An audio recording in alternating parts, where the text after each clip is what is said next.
আওয়ামী লীগকে নিষিদ্ধ করার দাবি, জুলাই গণ অভ্যুত্থানে গণহত্যার যে বিচার, সেই বিচারের দাবি এবং বর্তমান রাষ্ট্রপতি শাহাবুদ্দিন চপ্পুকে পদত্যাগ করার এই তিন দাবি নিয়ে এই মুহূর্তে প্রধান উপদেষ্টার বাসভবন যমুনার সামনে চলছে লাগাতার অবস্থান কর্মসূচি এবং সেখান থেকে আপনাদেরকে সরাসরি সংযুক্ত করেছি। সঙ্গে রয়েছে আমি খন্দকার আসিফুজ্জামান।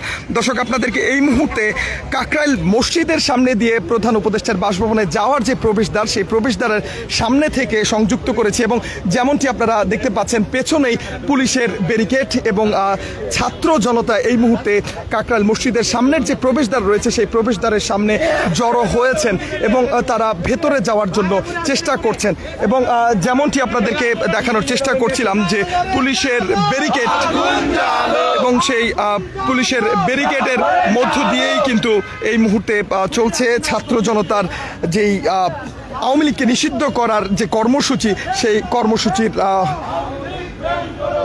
অংশবিশেষ। এবং আপনারা যেমনটি দেখতে পাচ্ছেন পুলিশের ব্যারিকেড বিভিন্ন জায়গায়। এবং আপনাদেরকে জানিয়ে রাখি, ইন্টারকন্টিনেন্টাল কাকরাইল মসজিদের যে প্রবেশদ্বার এবং মিন্টু রোডের ডিবি কার্যালয়ের ঢোকার যে প্রবেশদ্বার, সেই প্রত্যেকটি প্রবেশদ্বারেই কিন্তু এভাবে পুলিশের ব্যারিকেড এবং সেখানে বিপুল পরিমাণ পুলিশ সদস্য মোতায়েন করে রাখা হয়েছে।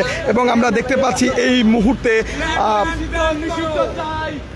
কার্যক্রমে আওয়ামী লীগকে নিষিদ্ধ করার যে কার্যক্রম, সেই কার্যক্রমে অংশ নেওয়ার জন্য একটি অংশ এই মুহূর্তে ভেতরে প্রবেশ করছে এবং এখানে আমরা দেখতে পাচ্ছি অনেকে অবস্থান করছিলেন এবং তারা কেন অবস্থান করছেন সেটি আমরা জানবো। এবং আমরা শুরুতে যতটুকু জানতে পেরেছি, পুলিশ প্রথমে ছাত্র জনতাকে ভেতরে প্রবেশ করতে দেয়নি এবং এদিকে ব্যারিকেড দিয়ে রেখেছিল এবং তারপর আমরা দেখেছি ছাত্র নেতাদের বেশ কয়েকজন বিভিন্ন পয়েন্টে তারা অবস্থান করছিল, অবস্থান করে এবং ব্যারিকেডগুলো খুলে দেওয়ার ব্যবস্থা করেছে। একটু জানতে চাইবো, প্রথমে আমরা দেখেছি যে পুলিশের অবস্থান, তারা ব্যারিকেড দিয়ে রেখেছিল, তারা ভেতরে ছাত্র জনতাকে প্রবেশ করতে দিচ্ছিল। এই মুহূর্তের পরিস্থিতি আসলে কি?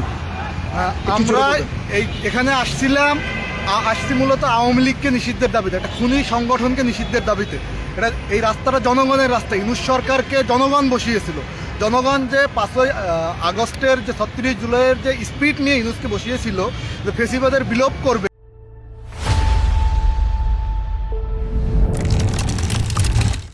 এবং নতুন একটা রাজনৈতিক বন্দোবস্ত উপহার দিবে, আমরা অত্যন্ত লজ্জাজনকভাবে দেখতে পেয়েছি যে এই সরকার আওয়ামী লীগের নিষিদ্ধের প্রশ্নে বিভিন্ন ধরনের অজুহাত দেখাচ্ছে এবং এর দ্বারা আমাদেরকে মনে হচ্ছে যে দেশি বিদেশি একটা ষড়যন্ত্রের অংশ হিসেবে তারা এই খুনি দলকে, একটা ফ্যাসিস্ট দলকে পুনর্বাসন করতে চায়। তারই অংশ হিসেবে আমরা এই যমুনার সামনে অবস্থান নিয়েছি এবং আপনারা দেখতে পেয়েছেন, অলরেডি জানেন অনেকেই, যে যখন হাসনাত আবদুল্লাহর নেতৃত্বে একটা মিছিল যমুনার সামনে আসতেছিল তাকেও প্রথমে বাধা দেওয়া হয়েছিল। এরপরে পরবর্তীতে যখন ঢাকাবাসী তার যে আওয়ামী লীগ নিষিদ্ধের দাবিতে যে অবস্থান কর্মসূচি নিয়েছে, সেখানে যখন চলে আসতেছিল বিভিন্ন পয়েন্টে পুলিশ ব্যারিকেড দিয়ে রেখেছে।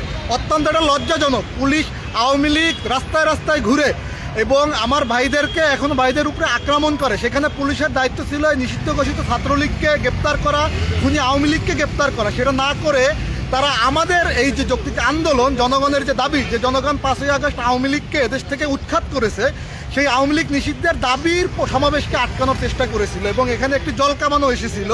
তো আমরা ছাত্র জনতা মিলে সেই ব্যারিকেড ভেঙে দিয়েছি, জলকামানকে আমরা ফিরিয়ে দিয়েছি। যতক্ষণ পর্যন্ত আওয়ামী লীগ নিষিদ্ধের ব্যাপারে ইউনূস সরকার, এই ইন্টারিম সরকার কোনো সুস্পষ্ট রোডম্যাপ না দিবে, ততক্ষণ পর্যন্ত জনতা এখানে থাকবে। ধন্যবাদ।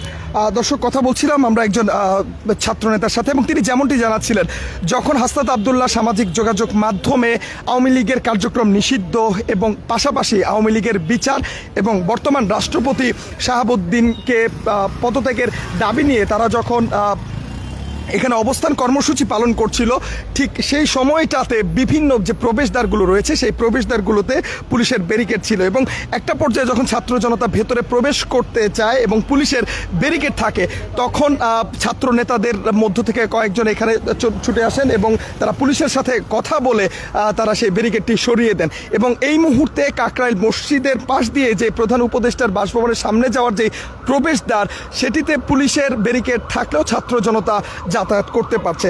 এবং শুধুমাত্র কাকরাইল মসজিদের পাশ দিয়ে প্রবেশদ্বারই নয়, ইন্টারকন্টিনেন্টাল এবং মিন্টু রোডের পাশ দিয়েও যে প্রবেশদ্বারগুলো রয়েছে সেখানেও পুলিশের ব্যারিকেড আমরা লক্ষ্য করতে পেরেছি। তবে ছাত্র জনতা এবং জাতীয় নাগরিক পার্টির যারা রয়েছেন তারা পুলিশের সাথে কথা বলে সেই ব্যারিকেডগুলো সরিয়ে নেওয়ার ব্যাপারে কথা বলেছেন এবং পুলিশ সেই ব্যারিকেডগুলো সরিয়ে নিয়েছে এবং ছাত্র জনতা ভেতরে প্রবেশ করছে। দর্শক, এই ছিল কাকরাইল মসজিদের পাশ দিয়ে প্রধান উপদেষ্টার বাসভবনে প্রবেশদ্বার থেকে সর্বশেষ সংবাদ। খন্দকার আসিফুজ্জামান, কালের কণ্ঠ, ঢাকা।